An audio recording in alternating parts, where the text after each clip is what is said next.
मैं नहीं चाहता कि वो दल जो है वो भी हमारा दल है वो बैकफुट पे जाए, लेकिन उनकी कार्यशैली की वजह से वो लोग बैकफुट पे गए हैं। मैं आजाद समाज पार्टी के बारे में जवाब देने के लिए बैठा हूँ।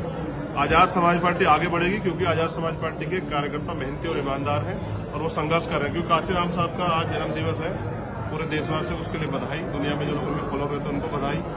लेकिन उनके रास्ते में हमें चलना पड़ेगा। उन्होंने कहा कि सत्ता संघर्ष से मिलेगी और अगर हमें बीजेपी को रोकना है या उस दल को रोकना है सत्ता में स्थापित है तो उससे ज्यादा काम करना पड़ेगा। जो लोग 1 महीने 2 महीने राजनीति करते हैं उनके हिस्से में वही आए। हम तो पहली बार आए मैदान में लड़ने के लिए। जनता ने हमें जो वोट दिया उनका धन्यवाद।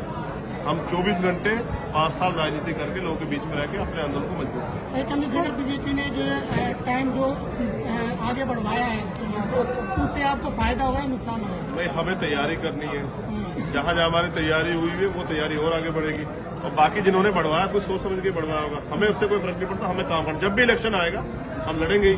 तो हमें भी समय मिला क्योंकि हम मैदान में उतरने वाले हैं। तो मैंने तो कहा ना, आप मुझे गलियों में दिल्ली की घूमते देख लें। पार्टी के क्या उद्देश्य रहेंगे सर?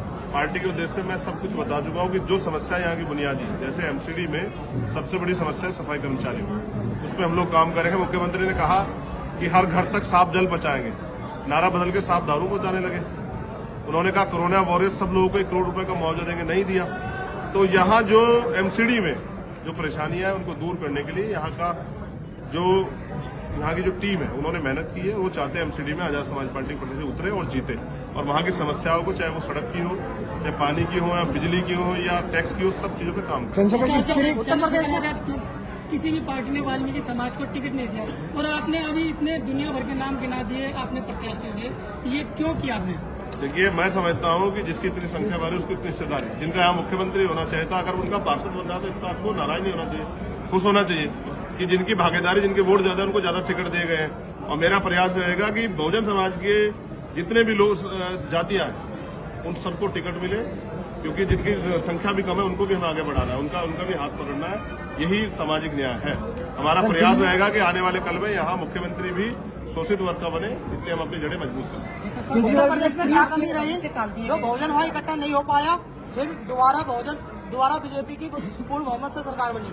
हर व्यक्ति मुख्यमंत्री बनना चाहता है, इसलिए नहीं हो पाया। सबको मुख्यमंत्री बनना है, किसी को मिशन का काम नहीं करना है। 5 साल जो लोग घर में पड़े रहे वो सिर्फ चुनाव लड़ने के लिए आए, टिकट बांटे और चुनाव लड़े। हम 5 साल सड़क पे लड़े और अब भी लड़ेंगे।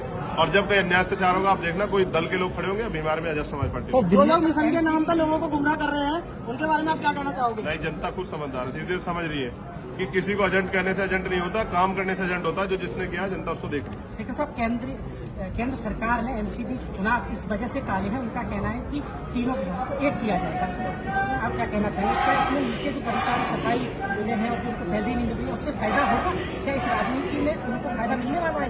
देखिए, उन दलों की जिनकी बात आप कर रहे हैं वो सिर्फ हमारे पैर धोते हैं क्योंकि उनको हमारी वोट चाहिए। उनको कभी उनके एजेंडे में हमारी समस्या रही नहीं।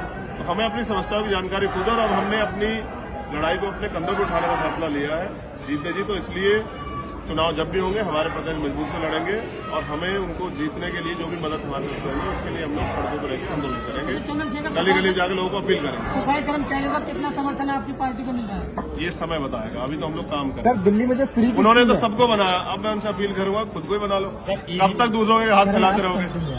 कब तक दूसरों के हाथ फैला के उनसे उम्मीद करते रहोगे? कब तक ठगे जाते रहोगे? कभी तो अपनी लड़ाई को समझो, कभी तो अपनी लड़ाई को आगे बढ़ाओ, अपने पैरों पे खड़े होने का प्रयास करो। जिनके भरोसे उन्होंने ठगाया, अब ठगे ना जाए, इसलिए कह रहा हूँ तैयार हो जाए। सर, दिल्ली में लगातार जो फ्री स्कीम चल रही है, अरविंद केजरीवाल फ्री बस सेवा, फ्री राशन सब कुछ चला रहा है, तो आजाद समाज पार्टी क्या स्कीम लेकर आने वाली जनता? हम अपने लोगों को पैरों पे खड़ा होना सिखाएंगे। हाँ। ये जो सरकार फ्री में दे ना, हमने बताया कि रोटी, कपड़ा, मकान, शिक्षा, चिकित्सा, रोजगार, सुरक्षा, ये तो कॉन्स्टिट्यूशन देता है। सरकार क्या दे रही है? पैसा तो हमारा ही ले रही है ना, टैक्स तो दिल्ली के लोग ही दे रहे हैं ना, उसी पैसे तो सब कुछ। लेकिन लोगों के दिमाग में तो बुखार चढ़ा हुआ है ना, उसको उतारना पड़ेगा ना सर। एक धर्म का बुखार, एक फ्री का बुखार। और फिर ये सरकार, फिर अब मैं कहना नहीं चाहता लेकिन सच ये है कि दिल्ली में सिर्फ शेड्यूल कास्ट बहुजन समाज के लोगों को लूटा गया है, अपना उनका निशान दिखा के। अब वो लूटेंगे नहीं, अब वो अपने पैरों पर खड़े होने का प्रयास कर रहे हैं। सर, ईवीएम पर तमाम पार्टियों ने मतलब आरोप लगाया, आगे क्या आने वाला है? इसलिए मैंने आरोप नहीं लगाया क्योंकि मैं तो बहुत दिन पहले कह चुका कि ईवीएम से वोटों की चोरी हो रही है। लेकिन चुनावी दल जो है ना, मैं इसलिए चुप था कि आंदोलन करेंगे चंद्रशेखर और आनंद लेंगे ये विपक्षी दल। जब चुनाव होता है तो ये चुनाव लड़ने आते हैं, 5 साल कहाँ रहते हैं? अब ईवीएम पे रो रहे हैं तो ईवीएम पे बड़ा आंदोलन कौन तय कर रहा है? किसी राष्ट्रीय दल ने कहा है कि हम आंदोलन करेंगे?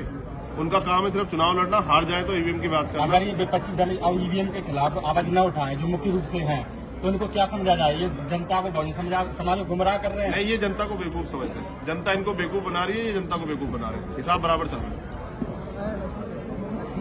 आंदोलन ठेकेदारी हटाओ मोर्चा, मैं उसका समर्थन करता हूँ। आप समर्थन उनकी मांगों का पूरा समर्थन चीज हो है, रहा है। वो हम अपने मैनिफेस्टो में भी डालेंगे। जो अधिकारी है वो बात नहीं करना चाह रहे, उनका ये कहना मैं कवर कर रहा हूँ, उनका कहना है कि हमारे पास जीती हुई यूनियन है, हम उससे बात करेंगे, इससे क्यों बात करें? हाँ, इसलिए हम एमसीडी में अपने जीते हुए लोग भेजेंगे जिनसे बात करनी पड़ेगी, जो कॉलर पकड़ के बात करना जानते हैं। इसलिए हम चाहते हैं कि एमसीडी के अधिकारी बात करें, इसलिए अधिकारियों को चलाने वाले लोग तैयार करने पड़ेंगे। वही तैयार करने का काम एमसीडी के जरिए हम अपनी जड़ें जो है मजबूत कर रहे हैं दिल्ली में। इस बार फिर विधानसभा चुनाव भी आएगा, लोकसभा चुनाव भी आएगा, हमें वो भी लड़ते हैं। इस बार उम्मीद है एमसीडी में रिजल्ट आएगा। पार्टी हाँ, करेगी। जीतेगी, जीतेगी, मेहनत करेगी, जो मेहनत करेगा वो जीतेगा। पर ये जो भीड़ है इसमें सवाल ये था कि ये भीड़ वोट में क्यों तक नहीं हो पाती? आपकी भीड़ अच्छी खासी और आपके प्रति लोगों का भरोसा भी बहुत, ये भरोसा कहाँ टूटता है आपके जब वोट का एक ही तो समय- चुनाव लड़े हैं। आप तो ऐसे कह रहे हैं जैसे 20 चुनाव हार गए हो। आपके बाल सफेद हो गए। ये आप इस बात का आइडिया लगाए कि ये लोग अपना समय छोड़ के जो आए हैं ये हमसे मोहब्बत करते हैं और ये चाहते हैं कि चंद्रशेखर जमीनी तौर पे काम करके हमारे साथ खड़े होकर हमें भरोसा दिलाए कि वो हमसे निराश नहीं करेंगे, जैसे दूसरे लोगों को धोखा दिया। तो अब धोखा देने वाले को भरोसे ये लोग नहीं रहेंगे। अब हमारा प्रयास है कि हम काम करें और उनके भरोसे को जीतें। सर, एक चीज और, ये दलित कम्युनिटी बहुत बड़ी है और आपको इनको इसके भीड़ नहीं divide कहना कैसे- चाहिए, डिवाइड हो ये जाता मालिक है। यही तो लोग बनाते हैं। नहीं, बिल्कुल मैं ये कह रहा हूँ कि ये लोग डिवाइड हो जाते हैं, वोट कई पार्टियां आ जाती हैं अलग अलग, इन्हें कुछ बताती हैं और ये डिवाइड हो जाते हैं। एक साथ क्यों नहीं आ पा रहे हैं? आप बताओ एमसीडी में पहले सरकार कब आई थी? शोषित वर्ग के लोग, इसकी शोषित वर्ग के लोगों की सरकार कब आई थी? बहुजन समाज पहले पार्टी। से नहीं है। तो जो लोग जिन लोगों की वैसे नहीं है उनसे सवाल पूछने चाहिए। मैं तो अभी आया हूँ, मैं तो प्रयास कर रहा हूँ कि नहीं, एकजुट आप करूँ। लोगों को जोड़ने की बात हाँ, नहीं, हम संगठन के तौर पे इनको जोड़ रहे हैं, इकट्ठा कर रहे हैं और संगठन के तौर पे जोड़ के, और हम मेहनत करने वाले लोग हैं तो हमें विश्वास है कि जैसा काम हम कर रहे हैं अगर हमारे कार्यकर्ता उसका आधा काम भी करेंगे तो हमारी ताकत जो है ना बढ़ जाएगी। और मैं समझता हूँ कि अब लोग ठेकेदारों के भरोसे ना रहे और ना बहुजन समाज बिकेगा, ना बिकने देगा, और वो अपनी लड़ाई अपने कंधों पे लड़ेगा। धन्यवाद। सर, लास्ट में एक सवाल, बहुत आज धन्यवाद। मान्यवर काशीराम जी का जन्म जयंती है, उसके बारे में आप क्या कहना चाहोगे? देखिए, मान्यवर काशीराम साहब ने एक नारा दिया कि नोटों वाला हारेगा, वोटों वाला जीतेगा। लेकिन अब क्या है, मैं खुद चुनाव लड़के आया हूँ, पैसे आधारित चुनाव है, गरीब का बेटा लड़ ही नहीं सकता है। गरीब का बेटा लड़ेगा तो मैंने मीडिया ने दिखाया, मैं 7 दिन तक सड़कों पे वहां अपील करता हूँ, घुमा। एक अखबार ने नहीं छापा, एक टीवी ने नहीं दिखाया। तो इसका मतलब वो हमें नकारते रहेंगे, लेकिन हमें इस लोकतंत्र के जरिए अपनी ताकत बनानी है। तो अब हमने नारा जो है, जैसे पीछे लिखा हुआ है, वोट हमारा राज तुम्हारा, नहीं चलेगा, नहीं चलेगा। उसके साथ जिसकी इतनी संख्या भारी उसकी उतनी हिस्सेदारी, इसी नारे को लेके हम जाएंगे। पहले बहुजन समाज में भाईचारा बनाएंगे, उनको बताएंगे कि धर्म के आंधी में अपने वोट को बांटना नहीं है, अपनी वोट से शक्ति बनानी है। इसलिए एकजुट होकर आजाद समाज पार्टी को वोट करें। जहाँ गरीबों पे अत्याचार और शोषण हो रहा है, आप वहाँ दिखते हो, सर क्या कहना है इसके बारे में? नहीं, मैं लगता हूँ, मैं ही दिखता हूँ। नहीं नहीं, आप दिखते हो सर, सोशल एक मीडिया ही नाम होता है हर जगह, वो भी चंद्रशेखर आजाद। नहीं, मेरा काम है और हमारे अध्यक्ष जी बैठे हैं, हम सब लोग करते हैं। चंद्रशेखर तो सिर्फ अभी क्योंकि चंद्रशेखर को जिम्मेदारी दी गई, बाकी बीमार में आजाद समाज पार्टी के कार्यकर्ता उतना ही समर्पित जितना मैं, और वो काम करता है। उसी की वजह से मेरे जैसे गरीब को पहचान मिली। आज अगर एक गरीब का बेटा यहाँ दिल्ली में बैठा हुआ है इस ऑडिटोरियम में, तो बाबा साहब अम्बेडकर की देन, और अगर राजनीति कर रहा है तो मान्यवर साहब काशीराम।